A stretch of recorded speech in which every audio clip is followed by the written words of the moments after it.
What's up guys? So today I'm actually going to be doing a quick tutorial on changing this oil pressure sensor. So first step, remove this charge pipe right here. I already loosened it. That is a 7/16 deep socket for that first one. Then we're going to work on getting these little clips off.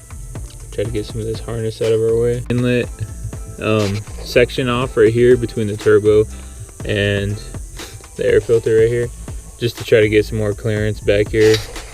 So just got my stubby little screwdriver, so I'll take that off right now. I got one band right there and then one on the back side.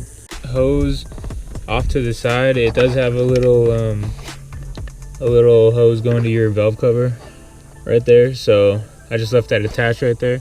Just propped it up, and then I just kind of got this harness and moved it up a little bit, just on top of the turbo, where I can just kind of squeeze in there. So then I took these connectors off of that one, and then the oil pressure switch. You just push on it. I used a little screwdriver right here just to push on it and then pull it up. And same with the oil pressure one. I'll give you a look at that so you can kind of see what it looks like. So you just push on that right there and then pull it up. So it's pretty simple. So I might have to take this line off, the oil line off the turbo, and then I might be able to fit my socket back in there. I loosened this oil line right here. I didn't take it out. It doesn't want to come out, but I just took the bolt out with the 5/16 and a really long extension.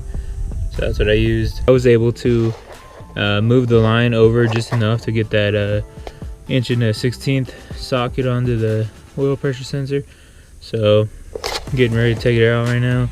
But you can see just a really long extension, 1/2-inch ratchet. And there she is, it's the old one. So make sure when you're putting this back to oil the O-ring right there.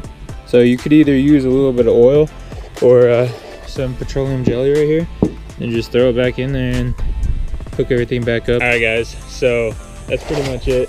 So just get it all buttoned back up the way you had it after you put that new sensor in. Make sure not to over tighten anything. Definitely don't want to strip any of that. If this video helped you guys out, give me a like. That definitely helped the channel out, or subscribe.